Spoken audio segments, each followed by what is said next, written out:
신랑이 필요한 거예요.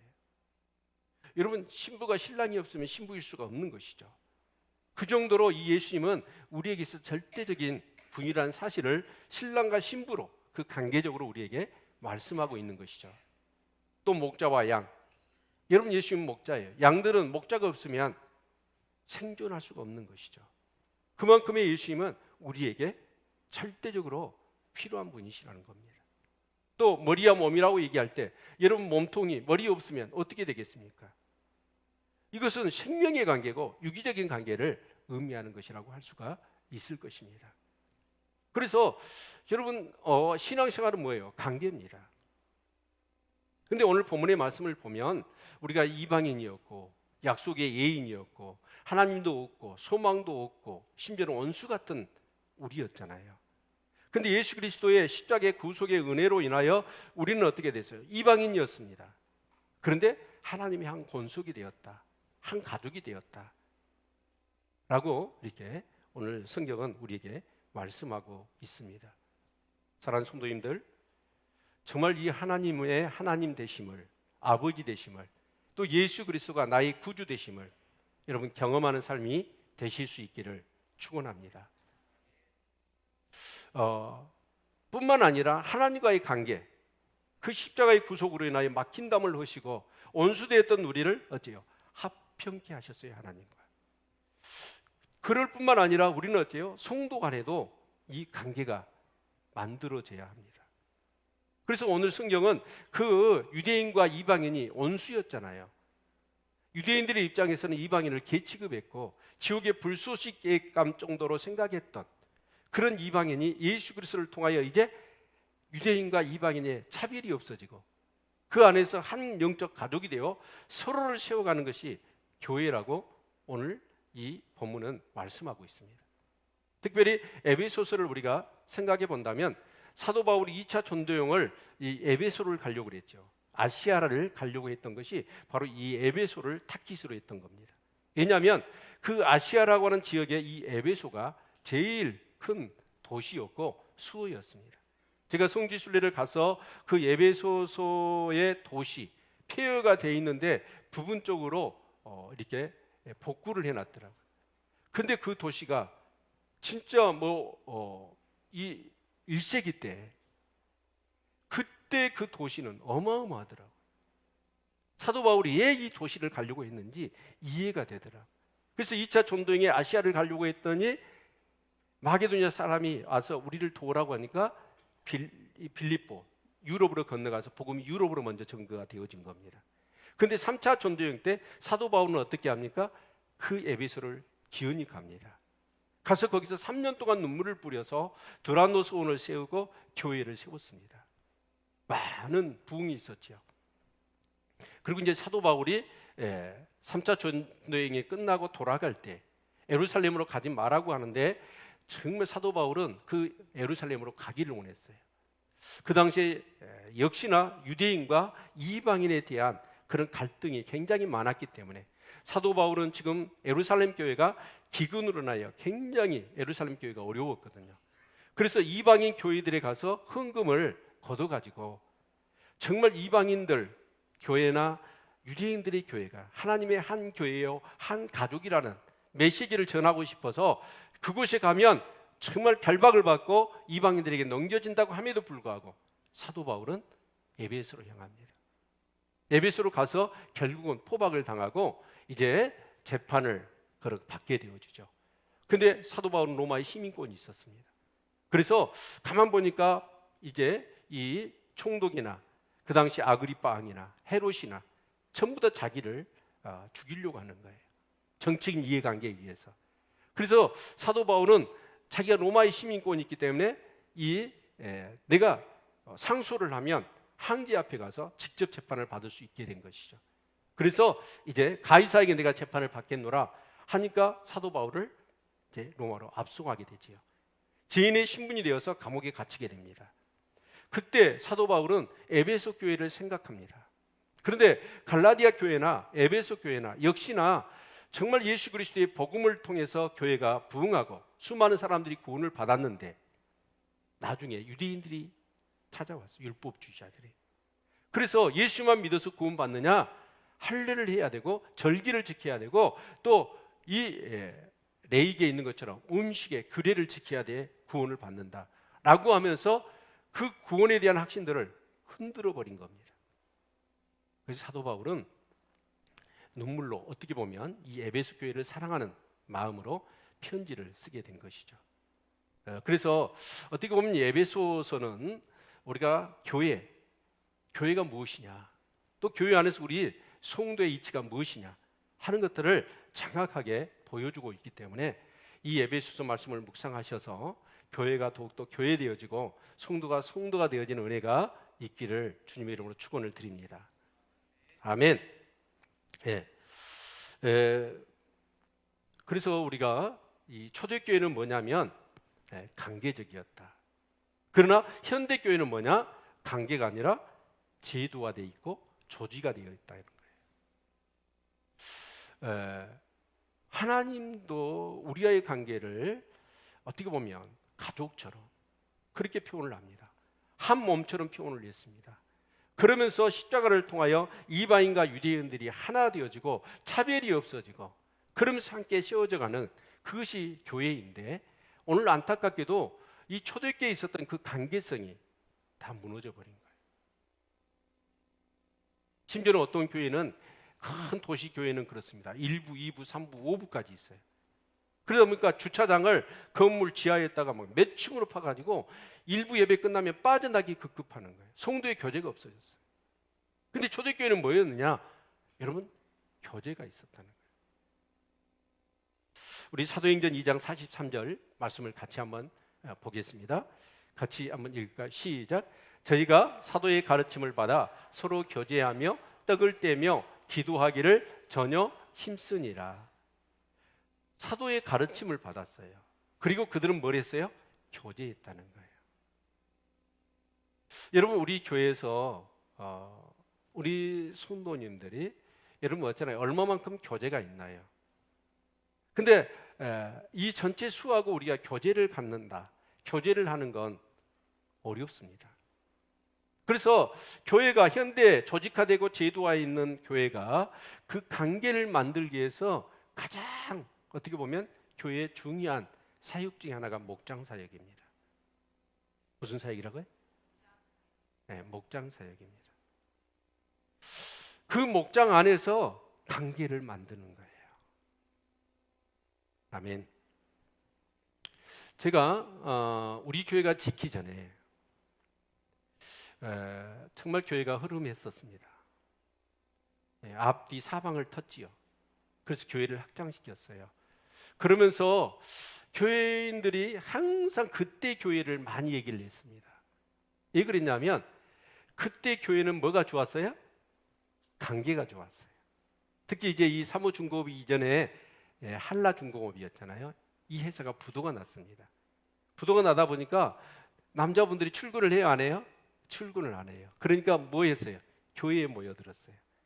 맨날 바닷가에 가서 조개 캐다가 구워 먹고 족구하고 고기 구워 먹고 손불초등학교, 남초등학교 가서 수련회 끝난 다음에 남자분들이 아마 교회에서 거기 살았던 것 같아. 그러면서 수가 작았습니다. 그러면서 이 관계가 만들어졌어요. 근데 교회가 점점 이제 이렇게 수가 많아지다 보니까 제 나름대로는 어쩌냐, 교회가 교회의 다움이 되어야 될 텐데 관계만 좋아가지고는 안 되겠어요. 성도들이 믿음이 성숙해야 되죠. 그래서 이제 여러 가지 고민을 이제 저는 하게 됐던 거예요. 그러면서 우리가 이제 목장 셀 사역을 시작했는데 항상 성도님들은 뭔 얘기를 하냐면 그때 그 관계를 떠올리면서 그때가 좋았다라는 얘기를 하십니다. 그리고 그때 관계를 맺었던 분들은 지금도 여전히 교회를 떠났지만 그분들이 그립고 또 만나고 싶고 때로는 궁금하고 기도가 되어집니다. 여러분, 교회는 관계예요. 아멘. 근데 이제 이렇게 우리 남학도 있고 여기도 있고 그러면서 이 관계가 만들어지기가 쉽지가 않습니다. 그래서 진짜 우리가 관계를 가질 수 있는 것이 뭐냐면 바로 목장 사역인 거예요. 아멘. 제가 성지순례를 가서 이 카타콤이라고 하는 곳을 이렇게 방문했습니다. 그 당시에는 예수를 믿으면 죽이고 재산을 빼앗고 옥에 가두고 때리고 한나가 핍박이 무지했지요. 그러다 보니까 이 성도들이 모여가지고 이렇게 교회를 지어서 겉으로 드러나서 신앙생활을 하기가 어려웠습니다. 근데 그때 그 초대교회 성도들은 뭘 했냐면 모든 걸 다 포기하고 지하 굴을 파고 들어갔습니다. 진짜 개미들이 굴을 파듯이. 그걸 가봤더니 그 입구가 있는데 그 입구에서 몇 개가 입구가 있죠. 근데 굴이 1층, 2층, 3층, 4층, 5층, 6층, 7층, 8층까지 있더라. 신기하게도 그것은 흙을 파면 파져요. 처음만 딱딱하지. 근데 공기하고 접촉하면 그 땅은 세면처럼 굳어버립니다. 그래서 굴을 파고 쭉 이렇게 통로가 있는데 그냥 집이 뭐냐? 집이 없어요. 굴을 이렇게 쭉 통로인데 그 옆에를 깊이 판 겁니다. 넓게. 그럼 그게 집이에요. 근데 거기에 성도들이 몇 명이 살았냐? 그건 한 20만 명이 산 거예요. 완전히 땅굴 도시였던 거죠. 그런데 그렇게 한 가정이 이렇게 모여 있고 또 한 가정. 근데 보면 한 대여섯 개의 그 집이 있습니다. 집이 아니라 그냥 굴만 넓게 파놓은 거예요. 근데 그 가운데 제법 넓은 곳이 있습니다. 그게 뭐냐면 교회예요. 그러니까 성도들이 그 굴 속에서는 다 모일 수가 없으니까 5, 6 가정이 모여서 거기서 예배를 드렸던 거예요. 아멘. 근데 거기는 뭐 벽도 없고 뭣도 없어요. 그러다 보니까 모든 삶이 오픈되어져 있고, 그러다 보니까 뭐예요? 또 거기서 아마 핍박을 받아서 가족 중에 예수를 믿다가 죽은 사람도 있을 거고, 감옥에 갇힌 사람도 있고, 재산을 다 빼앗긴 사람도 있을 거고, 얼마나 힘들고 서럽겠어요. 그러나 믿음은 포기할 수 없어서 거기에 들어와 있는데, 그때 같이 그들이 기도하고 같이 예배를 드릴 때 그 기도와 그 예배는 얼마나 간절했고 뜨거웠겠습니까? 그러면서 그 관계들이 정말 삶의 요한들을 같이 내 것처럼 느끼면서 같이 울며 불며, 때로는 그 가운데 하나님 주신 은혜를 따라 웃기도 하고, 그런 관계가 만들어진 교회였던 것입니다. 예, 정말 우리 교회가 교회의 다움을 회복하고 함께 세워지는 교회가 되기 위해서는 이 관계가 형성이 되어져야 할 줄로 믿습니다. 근데 그 관계를 만드는 건 여러분 이 목장 사역에 참여하셔야 됩니다. 아멘. 네. 그래서 사도행전 2장 43절로 44절의 말씀을 보면 사람마다 두려워하는데 사도들 인하여 기사와 표적이 많이 나타나니 믿는 사람이 다 함께 있어 모든 물건을 서로 통용하고, 그러니까 서로 물건을 통용했고, 심지어는 뒤에 말씀을 보면 어쩌냐면 자기 재산을 팔아서 가난한 자들을 같이 돕고 섬긴 거예요. 그 관계가 얼마나 좋았던지 간에 여러분 어쩌죠? 자기 재산을 자기 것이라고 하지 않고 자기 재산을 팔아가지고 가난하고 없는 사람을 섬기고 도와줬던 거예요. 세상에 얼마나 그 관계가 여러분 좋았으면 니건데 그것이 없었겠어요. 저도 어린 시절에 시골에서 이렇게 살다 보니까 집에서 이제 뭔 일들을 하면 농기구가 부족하잖아요. 그럼 이웃집에 가서 뭐 좀 빌려와라, 삽 좀 빌려와라, 새시랑 좀 빌려와라. 그럼 어째 가서 당연히 빌려왔지요. 근데 주인이 없으면 어땠어요?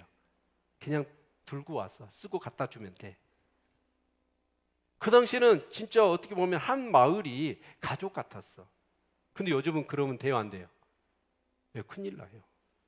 그래서 점점 이제 이 사이가 어쩌냐, 이 관계성이 끊어지니까 각박해지는 것이죠.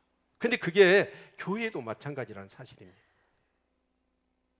예, 정말 우리 교회가 저는 그렇게 생각합니다. 우리 성도님들이 눈물로 같이 내 아픔을 가지고 같이 눈물을 흘리며 기도해주고 같이 울어주고 같이 고민을 나누고, 그러면서 기도하고 말씀 붙들고, 그러면서 뭔가 하나님의 역사를 체험하고, 그러면서 같이 기뻐하고, 그럴 수 있는 관계가 꼭 여러분 만들어질 수 있기를 주님의 이름으로 축원을 드립니다.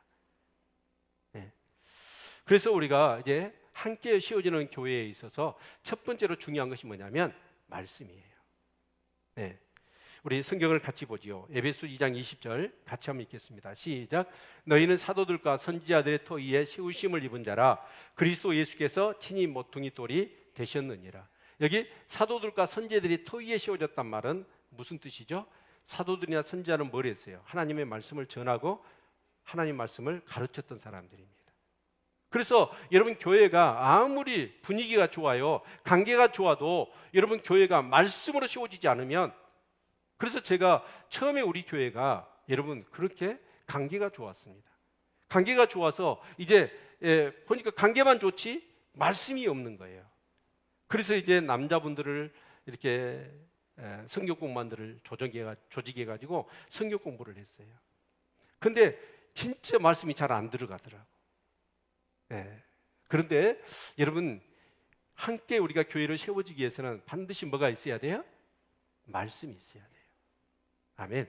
그래서 목장 예배에 같이 모여서 뭘 해야 되냐면 주일날 이 선포된 말씀을 가지고 여러분이 그 말씀대로 살아가는 거, 몸부림을 치다가 정말 그 말씀대로 살아서 하나님이 어떻게 정말 은혜를 주셨는지, 아니면 그 말씀대로 살지 못한 것, 그것 때문에 안타까워서 같이 말씀을 나누는 거예요. 또 매일 성경을 묵상하고 은혜 받는 것들을 같이 나누고, 또 정말 연약하고 부족했던 것들을 같이 나누면서 같이 이런 말씀의 교제가 있게 되어져야 합니다. 그럴 때 그 목장은 함께 세워지는 거예요. 그리고 교회가 세워지는 것이죠. 아멘. 그래서 정말 우리 목자들은 어떤 마음을 가져야 되냐면 진짜 말씀에 갈급함이 있으셔야 돼요. 우리가 생각하고 상상하는 것 이상으로 정말 우리는 말씀에 그런 열정을 가져야 될 것입니다. 아멘. 네. 여러분 말씀에 대한 갈급함이 없으면 우리는 믿음으로 세워질 수가 없습니다. 그래서 우리가 매일 성경 묵상을 하고 그 매국방에 글을 올리자고 했는데 정말 많은 분들이 처음에는 참여를 하다가 스톱을 해버렸어요. 그런데 여러분 다시 시작할 수 있기를 바랍니다. 아멘. 우리 에레미야서 15장 16절의 말씀을 보면 우리 같이 한번 읽어볼까요? 시작. 만군의 하나님 여호와시여, 나는 주의 이름을 일컬음을 받은 자라. 내가 주의 말씀을 얻어먹었사오니 주의 말씀은 내게 기쁨과 내 마음의 즐거움이오나. 여기 보니까 주의 말씀을 내가 어쨌다? 얻어먹었다. 제가 칼럼에다도 써놨습니다. 습관이 우리의 운명을 바꾼다고 그랬잖아요. 이번에 그 노벨 생리의학상을 받은 분이 3분이더라고요. 근데 그분들이 무엇으로 이 노벨상을 받았냐면 우리에 있는 그런 생체 리듬, 생체 시간이라고 하는 그것이 유전자를 밝혀냈어요. 그러니까 여러분 결국 우리가 음식을 먹고 어떤 약을 먹을 때에도 그 리듬에 맞춰서 먹을 때 이 음식과 약의 효능이 엄청나게 다르다는 거예요. 그런데 그 백약을 먹는 것보다 더 중요한 게 뭐냐면 제때 자고 제때 먹는 것, 리듬에 맞춰서 뭔가를 하는 것, 이게 가장 우리 건강에 중요한 것이다 라고 얘기하는 글을 읽어본 적이 있어요. 리듬. 근데 현대 사회는 어떻습니까? 우리의 삶의 리듬을 바꿔버렸어. 우리는 어째요? 이 낮과 밤이라고 하는 이 지구 자전에 따르는 여러분 낮과 밤이라고 하는 이 리듬에 따라서 우리의 생체는 반응하게 되어 있는 거예요. 근데 이 리듬을 타지 못하고 리듬이 깨어져 버리면 우리 몸에 문제가 생긴다는 거예요. 그런데 이 리듬이라는 건 뭘까요? 한번 그냥 쫙 하고 끝나는 게 아니라 계속되는 게 리듬이잖아요. 결국 우리가 뭐냐면 이 영적 생활, 하나님의 말씀을 우리가 대하고 기도하는, 하나님을 예비하는 것이 이게 뭐냐면 리듬이 되어야 된다는 거예요. 리듬이란 말의 의미는 뭐냐면 삶이 되어야 된다, 습관화 되어야 된다라는 것입니다. 여러분 여기 주의 말씀을 내가 얻어먹었다라고 하는 이 표현을 보면 아마 우리 모든 사람에게 있어서 생활화되어 있고 습관화되어 있는 것, 천하 무슨 일이 있더라도 이것은 바꾸지 않는 완전히 내 삶에 생활화되어 있는 것 중에 하나가 뭐예요? 밥 먹는 겁니다. 그렇죠? 하루 세끼 밥 꾸역꾸역 찾아 먹잖아요. 그거 안 먹으면 어떻게 되죠? 배고파서 아무것도 못하는 거예요. 근데 만약에 여러분 이 하나님의 말씀을 얻어먹었다는 표현을 놓고 볼 때 하나님의 말씀을 먹었다는 거예요. 이 하나님의 말씀은 뭐예요? 영의 양식이에요. 기도는 영의 호흡이고 이것이 생활화되어 있어야 됩니다. 그냥 어떤 이벤트가 아니라 우리의 생활이 되어 있을 때 하나님의 말씀을 먹지 않으면 내 믿음이 떨어져서 믿음대로 살 수 없으니까 하나님 말씀을 안 먹으면 안 되는 나를 만들어야 되고 숨을 여러분 호흡을 하지 않으면 숨이 막혀서 답답해서 죽을 것 같으니까 기도하지 않으면 내가 영적으로 살 수 없고 믿음 따라 살 수 없다는 그 절박하고 답답함이 느껴질 정도로 여러분 우리는 뭐예요? 말씀과 기도가 우리의 삶이 되어야 합니다. 아멘. 정말 여러분 교회는 말씀으로 세워져야 됩니다. 우리 목장 사역도 말씀으로 세워져야 합니다. 아멘. 네. 지금 다니엘 기도를 21일 동안 우리가 하고 있잖아요. 정말 저는 다니엘 기도에 이렇게 좋은지를 몰랐어요.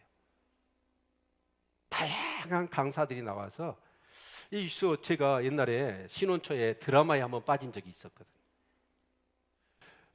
근데 지금 상황이 어쩌냐면 매일매일 드라마보다도 재밌는 거예요. 진짜 이것을 못 느끼고 진짜 교회 다니신 분들은 좀 안타깝더라고요. 근데 정말 그 21일이라는 의미가 뭐죠? 21일 지속하면 이것이 우리의 삶의 습관이 된대요. 그래서 21일을 대부분 새해일에 특별 새벽기도 그렇게 정하는 거예요. 근데 이제 저녁에 이제 많은 분들이 오셔서 은혜 받고 기도도 하고 그러는데 아니 그걸 하는 이유가 뭐예요? 습관화 시키자는 거잖아요. 그러면 새벽에 어찌해야 돼요? 나와야죠. 근데 거기에 은혜는 딱 따먹고 새벽에는 안 나와버려. 이게 문제라는 거예요. 삶이 돼야 되는데. 그러니까 은혜는 어째요? 흘러가 버리는 거예요. 내 삶으로 정착화돼야 될 텐데. 여러분 하나님의 말씀을 먹지 않으면 허기가 져서 영적으로 견딜 수 없는 여러분이 되시기를 축원합니다. 근데 이런 말씀과 기도 생활이 내 삶이 되고 내 생활화 되어지면 이건 뭐예요? 힘 안 들어도 당연히 기도하는 것이 그냥 일상이 되는 거예요. 말씀을 묵상하는 것이 내 일상이 되는 거예요. 그로 인하여 우리는 어떻게 해요? 세워지는 거예요. 이런 역사가 있기를 바랍니다. 아멘. 두 번째로 우리가 함께 쉬어지는 교회가 되기 위해서는 중심 대신 예수 그리스도여야 됩니다. 예. 그래서 우리 성경을 보시면 에베소 2장 20절 자 같이 읽습니다. 시작. 너희는 사도들과 선지자들의 터위에 세우심을 입은 자라 그리스도 예수께서 친히 모퉁이 돌이 되셨느니라. 모퉁이 돌. 요즘은 이제 건축 방법이 막 이렇게 바뀌어가지고 막 파일을 막 박잖아요. 그래서 집안을 단단하게 하는데 옛날에 집을 질 때는 어째요? 반드시 그 주춧돌 그 밑에를 다져가지고 주춧돌을 세웠어요. 그리고 그 위에다 기둥을 세우고 골격을 세워서 집을 짓지 않았습니까? 그러니까 이 주춧돌이라는 게 뭐냐면 하나의 기준이고 중심이라는 뜻이에요. 아멘. 여러분 교회는 바로 예수 그리스도가 중심이 되시고 머리가 되셔야 됩니다. 아멘. 그래서 여러분 그 예수 그리스도의 중심으로 여러분 되어질 때에 여러분 우리의 신앙은 성장할 수 있고 교회는 세워지게 되어 있는 것입니다. 그래서 그 머리예요. 여러분 만약에 이 머리 뇌가 한쪽이 고장나면 어떻게 될까요? 이 혈관이 터져가지고 이제 뇌가 압박을 받고 그러면서 뇌가 정지가 되어지면 우리 신체가 어때요? 막 마음대로 이상한 행동을 합니다. 결국 예수 그리스도가 중심이 되지 않으면 교회는 어떻게 되는 거예요? 하나님이 원하시는 그런 방향으로 그렇게 가야 될 텐데 그렇지 않고 완전히 지그재그 자기 마음대로 되는 거예요. 여러분, 교회는 머리가 예수 그리스도이십니다. 예수 그리스도가 중심에 계셔야 됩니다. 그래서 우리는 어떻게 해야 돼요? 항상 내 안에 누가 계십니다? 예수 그리스도가 계십니다. 그래서 그 예수 그리스도께 여러분 우리의 주인 되셔요. 그분께 물으셔야 돼. 하나님, 이 일을 해야 돼요? 말아야 돼요? 언제 해야 돼요? 누구하고 해야 돼요? 무엇을 해야 돼요? 하고 하나님께 항상 물으시기를 바랍니다. 그러면 그 주님이 말씀하셔요, 안 하셔요? 말씀하셔요. 어제 이진남 집사님이 간증을 했는데 소름이 끼치더라고요. 시선을 주님께 고정하고 이제 무일푼인데도 불구하고 모든 것 다 하나님 앞에 드려버리고 네가 말씀으로 하나는 그 얘기를 듣고 말씀 하나 가지고 사업을 그렇게 일궈내는 것. 그때 기도할 때마다 힘들 때마다 어려울 때마다 고비가 있을 때마다 그 주님이 말씀하시는 거예요. 그리고 그 말씀을 따라서 했더니 여러분 마술과 같이 기적이 일어나더라는 거예요. 여러분, 우리 안에 누가 계십니까? 예수님이 계십니다. 그분께 물으십시오. 그분의 뜻을 물으시고 어떠한 것인지 하나님 앞에, 그 예수님 앞에 여러분 구하십시오. 그러면 그 주님이 우리의 기준이 되어서 우리의 삶의 모든 것들을 말씀해 주실 줄로 믿습니다. 아멘. 정말 우리 사랑하는 성도님들이 우리 교회가 정말 이렇게 세워져 갈 수 있기를 바랍니다. 그러기 위해서는 중요한 게 뭐냐면, 자, 세 번째로 함께 세워지는 교회가 되기 위해서 서로 연합하는 거예요. 자, 서로 연합인데, 자, 우리 성경을 보면 에베소 2장 21절 같이 한번 읽습니다. 시작. 그의 안에서 건물마다 서로 연결하여 주 안에서 성전이 되어가고. 서로 연결, 연합. 그러니까 건물은 누구냐? 우리 성도 한 사람 한 사람이에요. 근데 그 건물들이 같이 연결되어지고 연합할 때 성전이, 교회가 되어져 간다, 그런 뜻이죠. 여러분, 오늘 극단적인 이기주의, 개인주의가 너무나 범람하고 있고 그것이 세상뿐만 아니라 교회 안에도 너무나 강력하게 오고 있습니다. 그런데 여러분, 교회는 서로 연합해야 됩니다. 그래서 우리 목장 안에서 목장 식구들끼리 매주 이렇게 모여서 이렇게 연합하는 거예요. 그래서 같이 말씀을 가지고 삶을 나누고, 같이 어려운 문제가 있을 때 같이 눈물로 기도해주고, 기쁜 일 있으면 같이 기뻐해주고, 같이 뜨겁게 찬양도 하고, 이런 그러는 가운데서 정말 주님이 서로 연합하는 은혜가 있을 줄로 믿습니다. 근데 요즘은 그런 것 같아요. 너무 이기주의가 이렇게 극성을 부리는 것 같습니다. 그래서 이제 이런 것 같아요. 제가 이제 보통 여름 되면 덥잖아요. 그러니까 에어컨을 틀지요. 그러면 이제 그건 통념이잖아요. 통념이니까 여름이니까 에어컨을 틀어요. 근데 한 번에 이렇게 목사님들이 모였는데 한 분이 가서 다 꺼버려. 그러면서 뭐라고 그러냐면, 나는 지금 몸이 지금 춥다고. 그러면서 꺼버리는 거예요. 그럼 다른 사람은 어쩌라고요?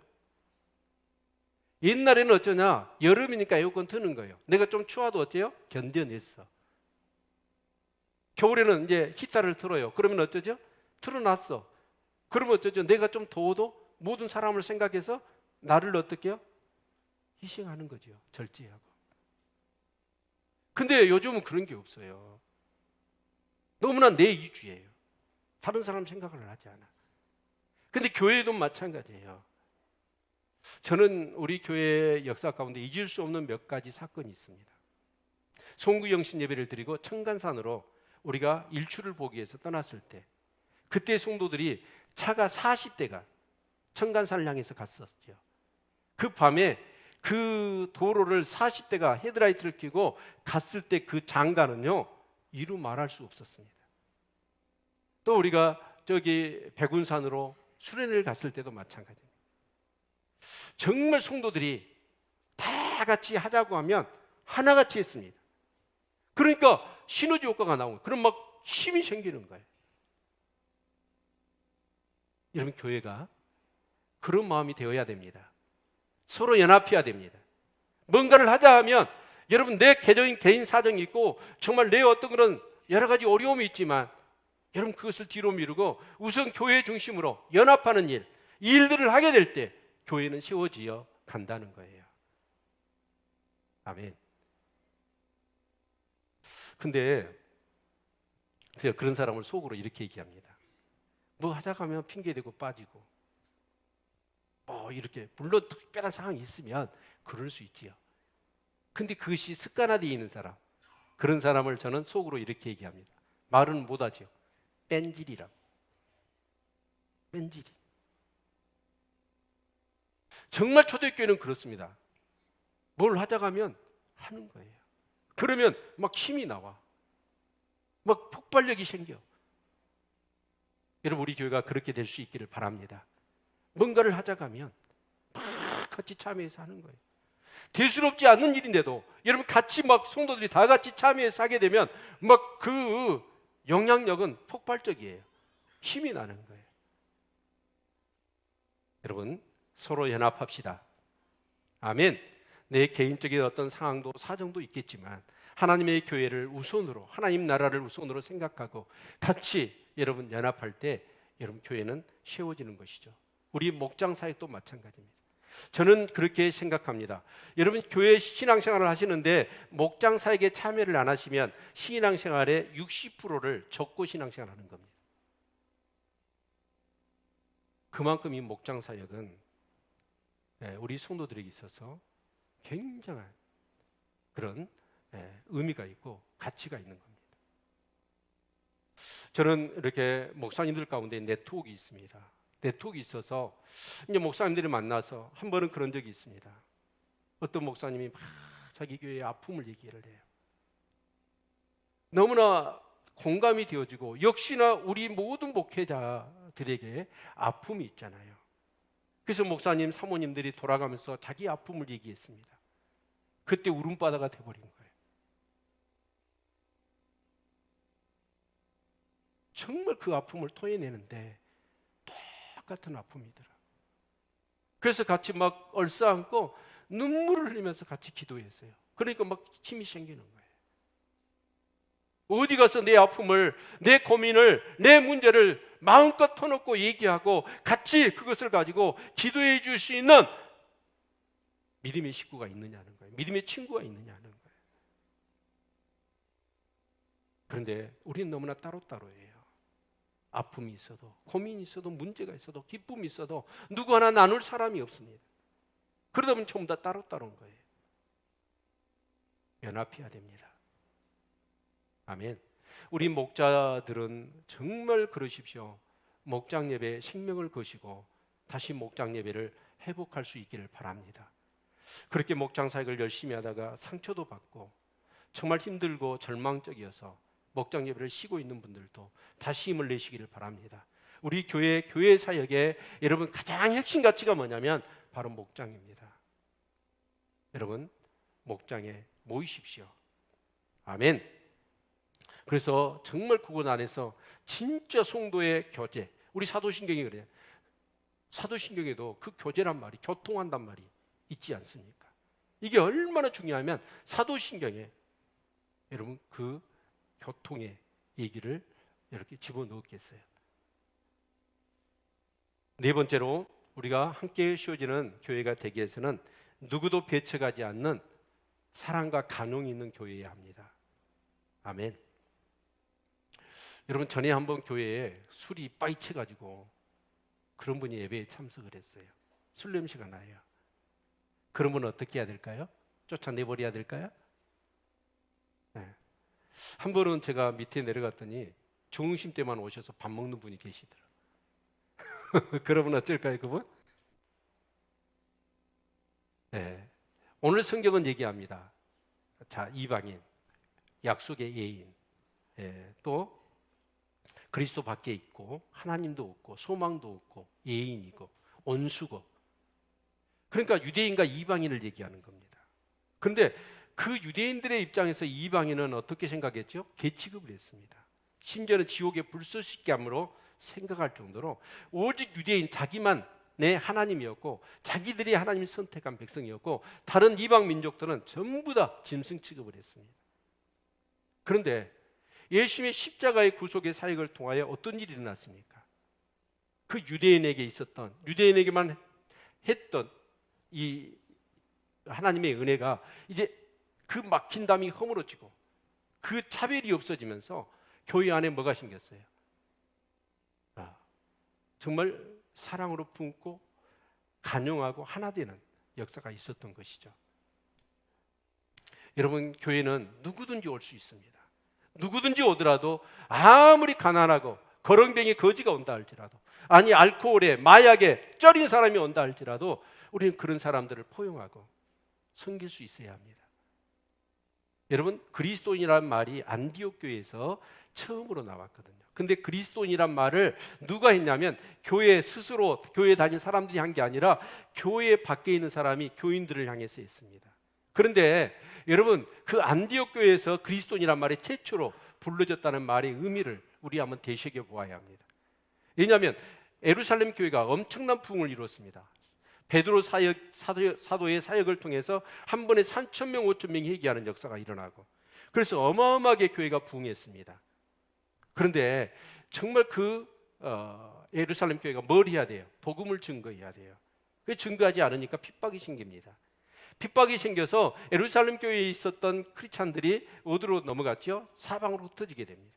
하나님 복음을 전하지 않으니까 강압적으로 들어서 복음을 전할 수밖에 없도록 그렇게 역사하신 것이죠. 그래서 이제 세계 선교의 역사를 일으켰던 교회가 바로 안디옥 교회입니다.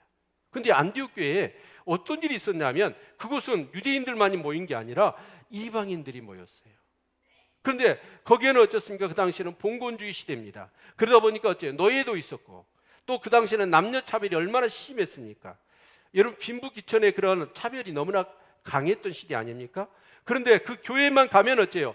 주인이나 노예나 따로 없고, 여자나 남자나 차별이 없고, 가진 자나 없는 자나 차별이 없는 거예요. 모두가 다 그리스도의 사랑으로 품어버리는 거예요. 세상에.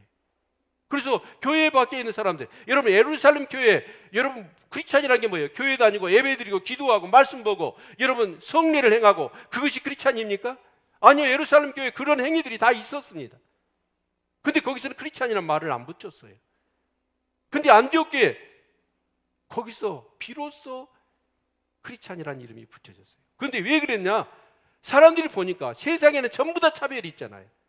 근데 교회 갔더니 교회에 차별이 없는 거예요. 차별이 없어져 버린 거예요. 원수 같은 사람도 같이 품어버리고 사랑하고, 이런 모습을 볼 때 이야, 교회 밖의 사람들이 저 사람도 진짜 그리스도인이다.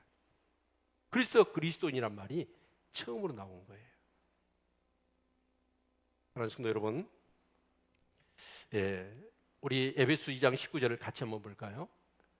같이 읽습니다. 시작. 그러므로 이제부터 너희가 예인도 아니요 손도 아니요 오직 성도들과 동일한 시민이요 하나님의 권속이라. 권속이란 말이 뭐예요? 가족이라는 뜻이에요. 이것도 관계 얘기입니다. 여러분, 교회는 분위기로 작동한다고 그랬어요. 교회가 가족 같은 분위기가 만들어져야 됩니다. 아멘. 그런데 그 처음은 뭐냐? 우리 목장 사역입니다. 다시 한번 여러분 권면드립니다. 또 다시 연말 되니까 이것 제가 정리를 해야 되겠다는 생각이 들어요. 그래서 정말 이 교회는 관계인데 관계가 만들어져야 돼요.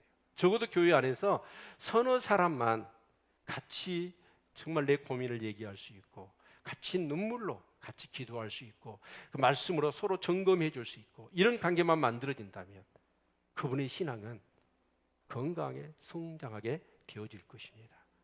그런데 문제는 뭐냐면 교회가 어떤 거는 육적인 관계는 어느 정도 있을 줄 몰라요. 근데 말씀이 없어요. 예수 그리스도의 중심이 되지를 못해요. 서로 연합이 안 되는 거예요. 이게 회복되어야 합니다. 아멘. 여러분, 그런 우리 교회 되어질 수 있기를 축원합니다. 그래서 에베소 2장 22절 같이 한번 읽겠습니다. 너희도 성령 안에서 하나님의 거하실 초소가 되기 위하여 예수 안에서 함께 지어져 가느니라. 나만 잘하는 게 중요한 게 아니에요. 진짜 우리가 신앙생활 하면서 기쁜 건 뭐냐면 나를 통해서 어떤 사람이 믿음으로 세워지는 것, 나를 통해서 하나님의 교회가 든든히 서가는 것, 이것을 경험하는 것처럼 신앙생활하면서 큰 기쁨은 없을 것입니다. 사랑하는 성도 여러분, 우리 함께 지어져 갑시다. 따로따로 모리알처럼 뭐 문제가 생기면 싹 흩어지는 게 아니라 문제가 생기면 더 이렇게 굳어지는 그런 진흙처럼 그런 가족의 관계가 되어져야 합니다. 여러분, 그런 역사가 있기를 주의 이름으로 축원을 드립니다. 아멘. 우리 복습노트 한번 써보도록 하겠습니다. 우리 주보에 나뉘죠. 오늘 말씀 들은 것을 내가 한번 정리해서 기록해 보시기를 바랍니다.